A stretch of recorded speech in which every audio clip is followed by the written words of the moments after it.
we're doing a spotlight on 5 major sectors, and that includes finance and accounting, information technology, healthcare and related professions, engineering, sales, and marketing and communications. From the financial services sector, from Ernst & Young, I'd like to introduce you to Rauf Jun, one of our panelists.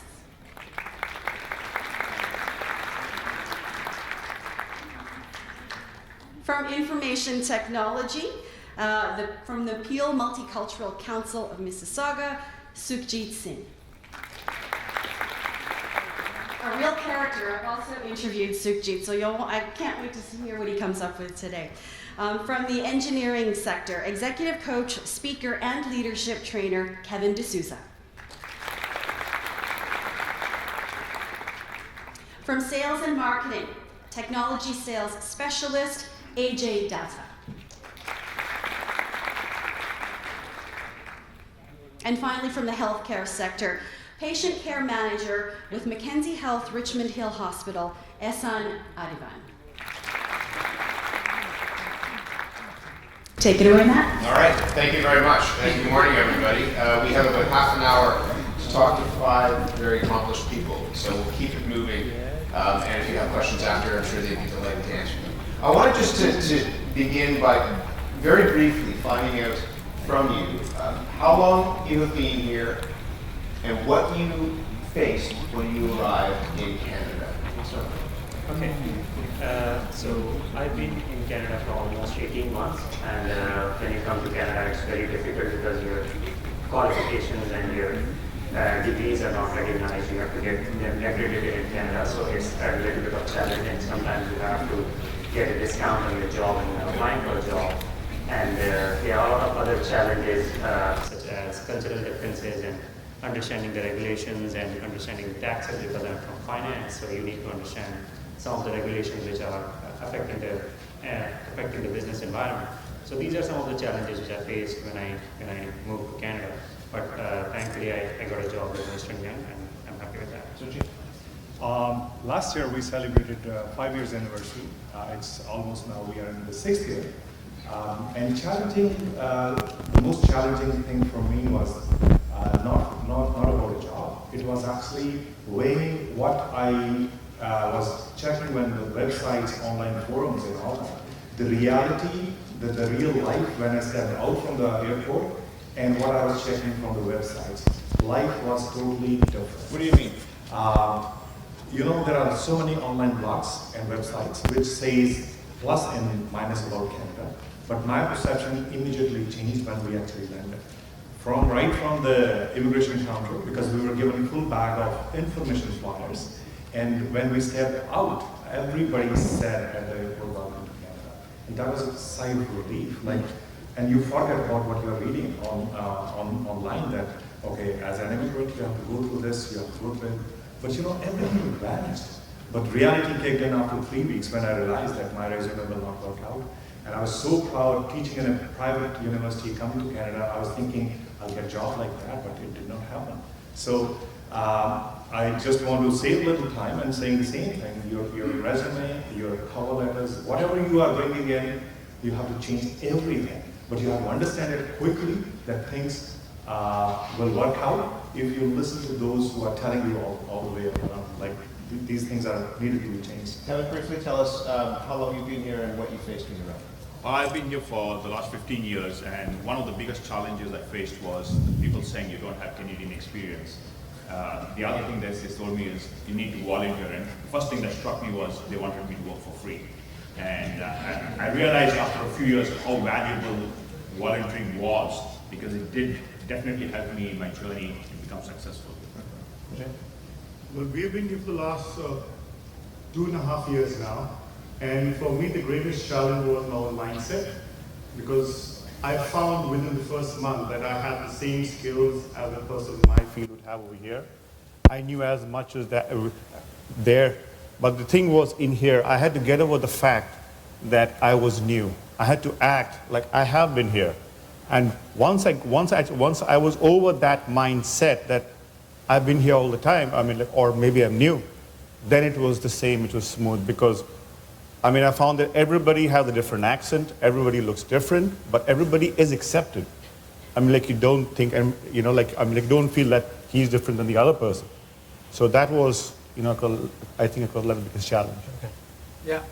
So for me, it was 3.5 years, and I believe the biggest challenge is, as my friend said, is in healthcare industry, it is the regulatory body and accreditation and proving that your certificates is matching the certificate that they needed in Canada. How long did that take for you to prove that, and what was that process like for you? I'm the lucky guy maybe, so it was easy for me, but it was difficult as whole process, but it took me like a year and 2 months. A year and 2 months. Yeah, to get my license. That idea of changing the mindset, I think, is really interesting. How did you do that? How did you go against and confront the mindset that you perhaps arrived with, and kind of alter that based on the situation that you found yourself in? What happens is we all come from our own cultures. We do have a few cultures where people don't actually talk as much. We have a few cultures where people will tell you the whole stories. But out here, what I found is people mix and mingle. You can talk to anybody about the weather. You can talk to the person across from the subway and the elevator. You need to mix and mingle. You need to talk. You need to network. You need to get out there. You need to go across for Christmas parties, for all the New Year parties. You need to get out and see people. Once you do that, that's when you see, I'm not so different. I am the same as the rest of them. And that's something that you faced as well, in terms of trying to understand that mindset? Yes, definitely. But for me, it was a little bit easier because we had a little bit of family here, which helped definitely. Right. But I think networking was the key. I understood very early that networking, word of mouth, does help you to build your resume. It does help you to get out there and get better opportunities for sure. I think I want to add something in that getting out of your comfort zone is one of the most important things, because you are coming from a very good job from your country, based in your country. You have a very good qualification because most of the Canadian immigrants are professionals. So when you are coming in, whether you have a family or not, you have a background of working in a very good environment. You have a background of working as a professional. And when you are coming in here, you have a barrier of entry because of the new regulations, because of the new cultural issues. So you have to come out of your comfort zone. You have to go to the networking event, coming in an event like this, meeting to people, understanding the local culture. Because as soon as you will mingle and mix, as Ajay and Kevin said, that it will be easier for you. It will come out to you automatically. So, Jeet, was there a moment in this in which you thought, I can't believe that I've made this decision, that I've arrived with all of this hope, this promise, and this is more difficult than I expected? Yes, it exactly happened when I was 5 months old in Canada, when ultimately I decided to go for the labor job. And that was where I was at the wrong intersection. I took the wrong bus, but God always has something else planned for you. But that was the day, it was a gloomy day, month of December. I took this decision to go for labor job. But that was the moment when I was really thinking that why I left this wonderful job where I was teaching. Yeah. And but I had a hope in me, like, something will come out of all this. But that was a particular moment. But then that was supported by this hope that no, if that job did not come to me, there is something else for me. And that happened on the same day that where I was volunteering, I was offered actually a paid job as a project assistant where I was volunteering. So that day, that moment, I still remember. And that was a changing moment for me and for my family, that, if you do your best, I was doing best for my family by going to this labor job. But God had something else for me, so I came back. And on the same day, they started paying me for my volunteer job. I think that's a really important point, because there are probably a lot of people in this room who've faced that point in which there's a fork in the road. And if you keep going down that road, you're not sure where it's going to go. There's another option. You maybe can take that other option. You're nodding. Is that something that you've gone through, Ajay? Yeah, because I went through something similar, say, about a year ago. It was the month of December. And we had to buy rice, wheat, flour, the usual stuff across Walmart. And I go to Walmart, pick up the stuff, bags. It's snowing, and I don't have my gloves on because I didn't think you need gloves those days. I didn't have my snowshoes on. And I'm carrying this, and I'm walking from Walmart across to the bus stop. and it's hardly anything, but it's freezing. My hands are killing me. And I cried.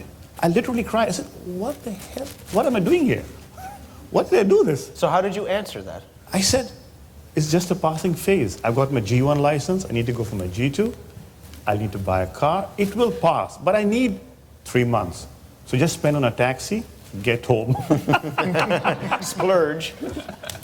Ihsan, is that something that you dealt with as well? Absolutely. I believe there are two things that is important for anybody to immigrate. The first part of that is the immigration itself and the challenges an immigration has for you. And the second one is job and your profession and going on that.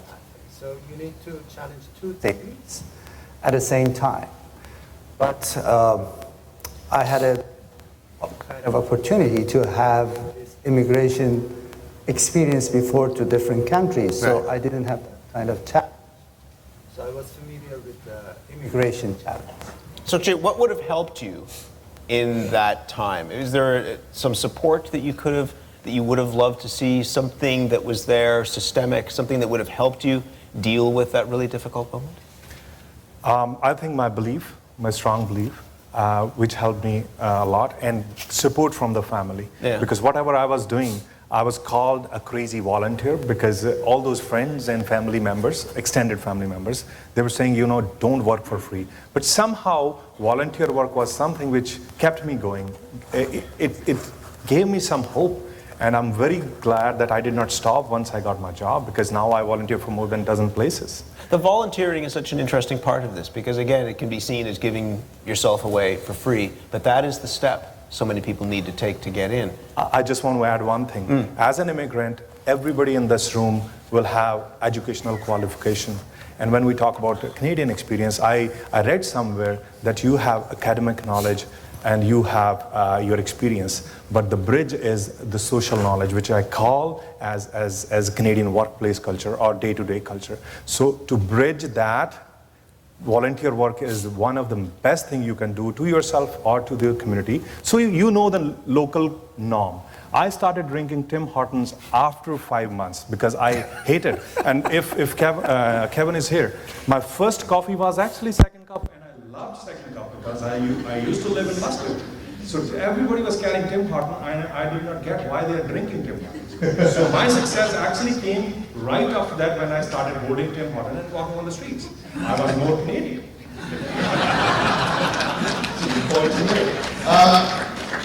Kevin, do you have anything to say about the volunteering aspect of things and the importance of volunteering? Absolutely. I realized when I started going actually for my children's activities to the rec center, how many people were actually putting in effort and volunteering there to support my children and other children out there.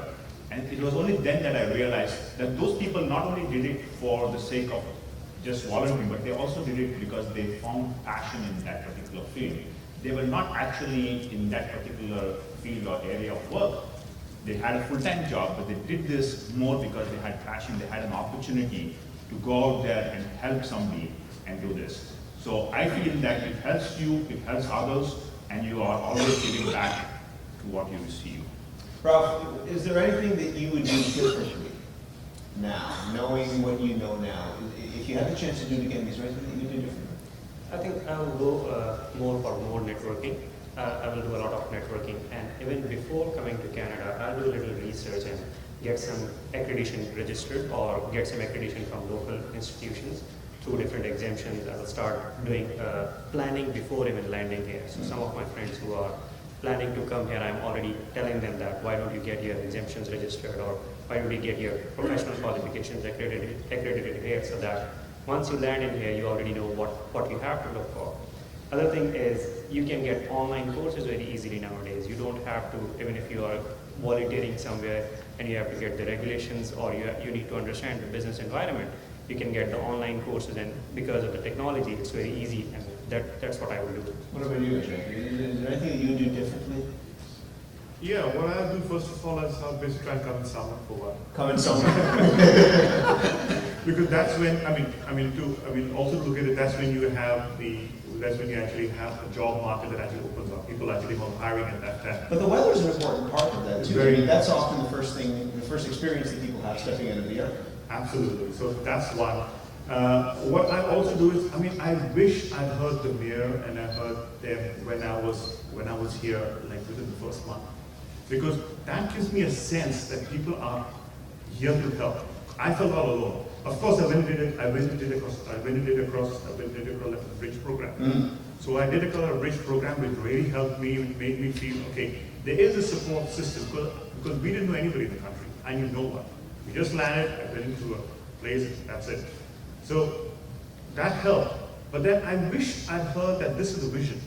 That really helped me. And I hope that more people can see this when they come in here. What does that do for you to hear? Do you feel like you're wanted in a way? Exactly. It makes me feel that I'm wanted, because when we first landed here, it was great because I was just trying to open a map and somebody would ask me, do you need help? People knew that I had a map open and somebody would ask me, do you need help? And that was great. I said, wow, it's a great place. But then it was the people. I didn't know that if you look at the entire system of the government, that they felt that we actually need to be looked after as well. You were nodding, as you were saying that, the assistance. Absolutely, I agree. I would have started my work on my credentials and things ahead of time. And I want to say an important thing here, because you need to find people, you need to find those areas that help you. And I want to thank Wood Green Community Center. It was my first contact, and I saw a man that is changing my life. As we heard today from morning, his name is George. Maybe he is here. George, can you please stand and wave, please? George? Hello, George. How did George change your life? He was the first person that I met, and he showed me the door. So the most important thing is to find where you want to go, and if you don't get it, you go around a vicious circle, and you don't find what you want to do. So he enlightened what is the pathway, how can I reach there, and what are the elements I need to reach my goal. And if I, honestly, I can say if I didn't have George, I would have been lost so far. That's amazing. So he is really an important person in my life, and we're still good friends, and I hope to keep friendship with them, because he's a very nice mentor and guy. I definitely want to add, I actually became George. Because this is where I got my help, and those who actually gave me the path. Because I kept asking them how I can become a teacher, and in IT, and they were all confused, but they only gave me one hope. You said Wood Green, and we have different non-profit organizations. Then I just asked this individual that how I can become you. I want to help others. And I became one of them. I became one of the George. And after 6 months of my landing, and I asked my employer that I'm new. How do you feel I can serve this position? And they say you have the ingredients. And on a lighter side of life, I actually collected flyers from the airport also. They used to give us a bag with flyers. I did not throw. And at one point of my life, in 2 months, my wife thought that I am going crazy, because every single day I'll bring a bag full of flyers. And those flyers gave me a job, because those flyers had information, and I was sharing this information with those who were traveling with me on transit. And I'm thankful for sharing this, because from IT, I'm the best. I say I'm the best example where I have actually followed when they say, if your plan A did not work out, go for plan B. And actually, I'm on plan B now. Kevin, how important do you see your role as a success to try and pave the path for others to be successful in this journey? I just want to let you know that one of the important things in life is there's always going to be change. No matter where you are in stage of life, you're always going to see change, because that's the future of our world. And throughout my career in sales, I've seen a couple of changes because of takeovers and things like that from different companies. And I realized that one of the things I did not do was invest in myself. during the years when I was doing very well, I did not invest in myself for personal growth and for personal development. I also realized that Canada is the only place that I can think of where you can change your career at any time in your life. There is opportunity no matter at any time you can do that. And I found that opportunity when I came to a crisis where I had to make a decision what I need to do for my future. And that's when I started to actually look at coaching and improving leadership and training. So there is opportunity, you need to look at it, you need to make sure that you are always keeping an open mind and never say no for personal development, because that is the key to you to continue to be successful, to continue for growth. AJ, do you see that as a responsibility, as somebody who's gone through this, to help people like a room full of people here to figure out that path? This is a fact. That's how the system works. Right? I give. I mean, it is. But you're busy too. I mean, you don't need to do that. You can say, "Well, I have to get for me, not for everybody else." Actually, all it takes is a call or just a simple email. Because in a week, I get 3 or 4 people who would ask me, "Hey, we just moved in. Could you help us with this? Or do you know somebody?" So I'm absolutely clear and honest. See, I can lead you to the place. I can show you the person. Rest you need to do. I can't say that this person has to be given a job or this person has to be helped this way. So all I do is make an email, hey, Mr. So-and-so, I know a friend who's great at this, I met him, will you please give him 5 minutes of the time, talk to him, see if you have something available. But that will hardly take a minute. And that way things roll and you give and it comes back and the whole thing moves on. There's a room full of people who I think would like to be on stage next year at this conference talking about their success. They're looking for advice and they're looking for information. So I want to end by swinging back through this group and getting a specific piece of information. One thing that you think would help change the life of the people who are here. We'll start with you. I believe attitude can take you everywhere. Be positive when you approach to any difficulty. Accept them as changing for good. And it will open a lot of destinations for you, and you will